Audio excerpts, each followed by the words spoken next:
What happens when a new kid steps in to protect a younger student and ends up in handcuffs? His silence on the pavement sparks a storm no one saw coming. What happened next shook the entire school to its core.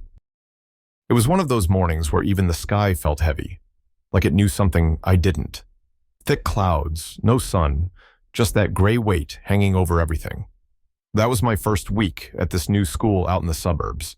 Mama called it a better zip code. I called it exile. We had just moved. Again.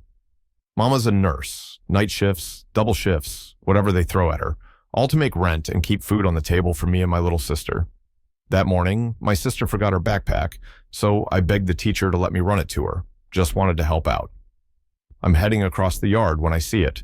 Two big kids hovering over some tiny sixth grader. One of them snatches the kid's sandwich like it was owed to him. No talking, no warning, just that lazy kind of cruelty folks get comfortable with. And me?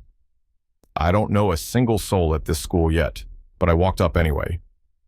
"Give it back," I said, standing between them and the boy. They looked me up and down like I just stepped out of the wrong neighborhood. One of them, tall with a red cap, grinned like he'd just found his afternoon entertainment. "You his brother or something?" he asked.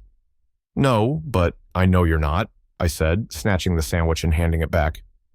That's when it popped off. Redcap grabbed my collar. I let him, then dropped him.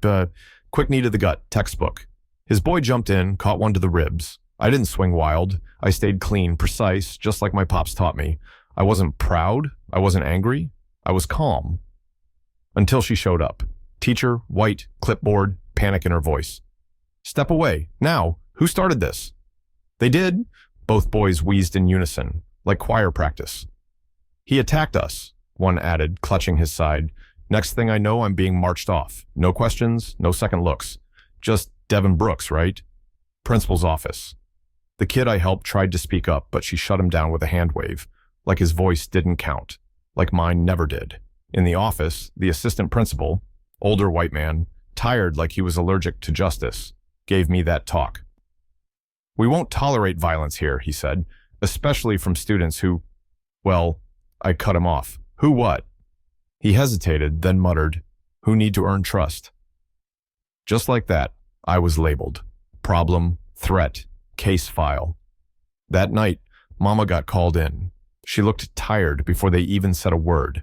Her shoulders dropped when they mentioned aggressive behavior, said they almost called the police. "Devin," she said in the car, "you promised this time would be different." "I just protected a kid, Mama." "I know," she whispered, "but they don't care about that." I stood at the window that night, watching streetlights flicker. I did right. But right doesn't always win in places like this. Not when they already decided who you are before you even speak. I thought about my dad, gone since I was 10, arrested and vanished. But I remember him training me in the backyard. "You don't throw the first punch," he said, "but you make damn sure they regret throwing theirs." So no, I wasn't sorry. I just didn't expect the price of doing good to come this high, this fast. Let me tell you what happens after you try to do the right thing in the wrong kind of place. You don't get a thank you. You don't get a second look. You get silence.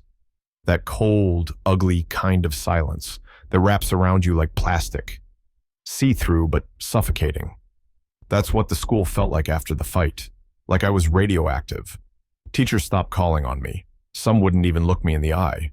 When I walked into class, whispers broke out like I brought the flu, mostly the white kids, clutching their bags like I was there to steal algebra.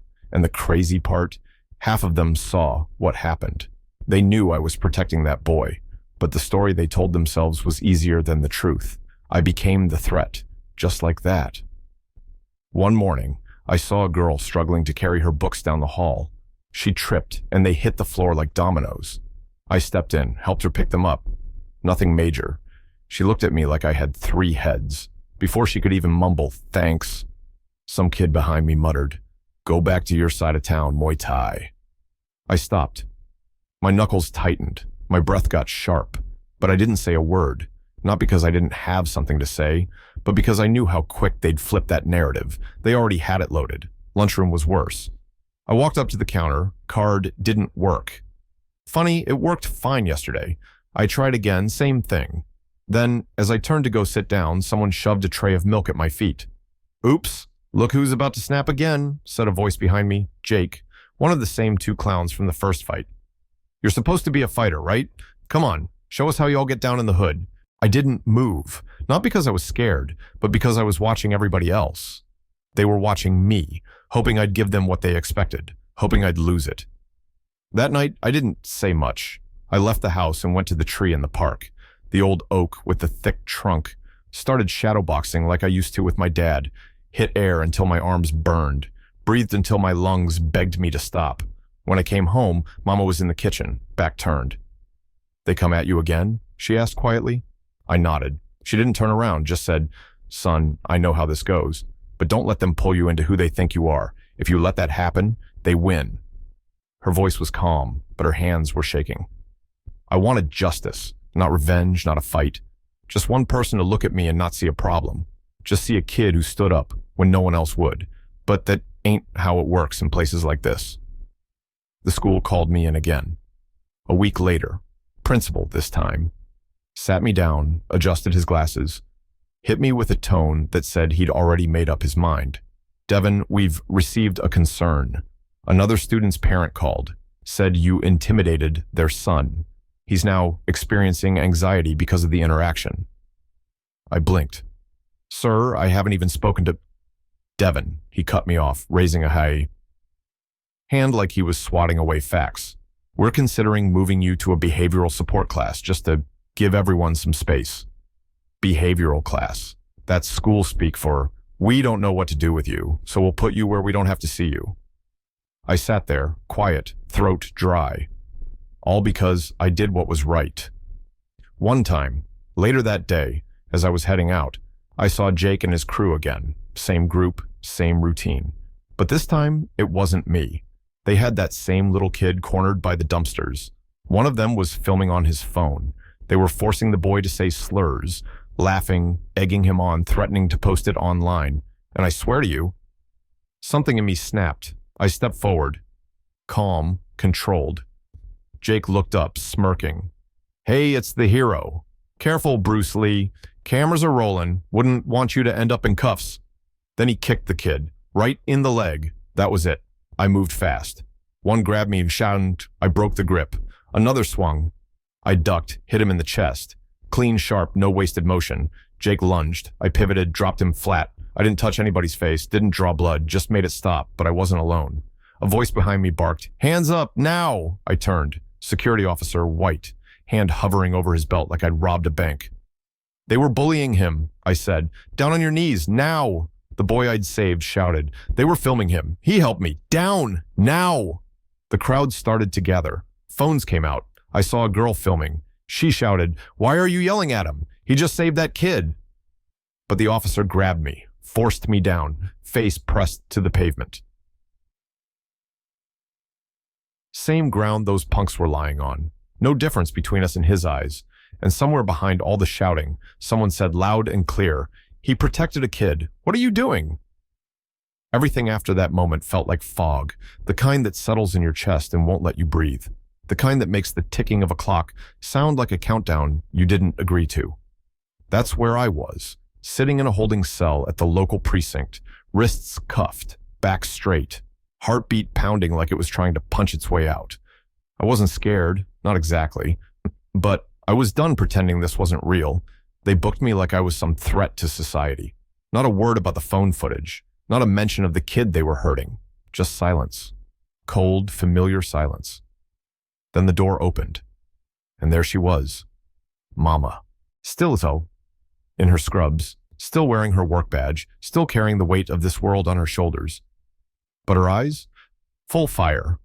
She came in with a lawyer at her side, a tall sister in a navy blue suit, who looked like she'd already read the whole system for filth. But it was Mama who spoke first, voice cracking, tears running hot, but every word clear as day. You arrested my son for saving a child. Tell me where the justice is in that. She turned toward the officers. Did you even watch the video? They didn't answer. They didn't have to, because the world was already watching it for them. By evening, the video of me getting pinned to the pavement had flooded social media. You could hear the students in the background screaming, "He was protecting him." You could see Jake's crew running off once they saw the cameras, and you could see the security officer treating me like I'd just robbed a bank. A local journalist picked it up, then a neighborhood activist, then a citywide station. Within hours, it was everywhere. And by morning, the streets were no longer quiet. Outside the school gates, people gathered. Real folks, tired folks, folks who had seen this story too many times but still showed up anyway. Some had signs, some had bullhorns, some just stood there in silence, but their presence was loud enough to shake the ground. Justice for Devin. He saved a child, and you arrested him? Protecting black kids shouldn't be a crime. When they released me, no charges, no apology, no explanation. Mama was waiting at the door. She grabbed my hand and held it high like we'd won something. Maybe we had. Reporters called my name, cameras flashed, questions flew, but I wasn't thinking about any of that. My eyes were locked on someone else, the boy I protected. He walked up, small frame and nervous eyes, and just said, "Thank you, man. That's it. No speech, no drama, just those 2 words." And somehow, that meant more than anything else. Things shifted after that. Not overnight, but they did. The school tried to pretend like nothing happened, but the silence didn't work on me anymore. Teachers stopped looking through me. Some even nodded when I passed, like they'd just remembered I was human. A few students, the same ones who used to avoid me, started saying things like, "You were right," or "That was brave." I didn't smile. I didn't need to. I wasn't fighting for applause. The boy I helped, he started walking with me between classes, said people weren't messing with him as much anymore, said he felt safe. That was the first time I felt peace in weeks. And then came history class. The teacher stood in front of the board and asked a simple question. Who here believes one person can change a system? No one moved at first, just quiet. But I raised my hand, not fast, not loud, just enough, like I wasn't asking for the room's permission anymore.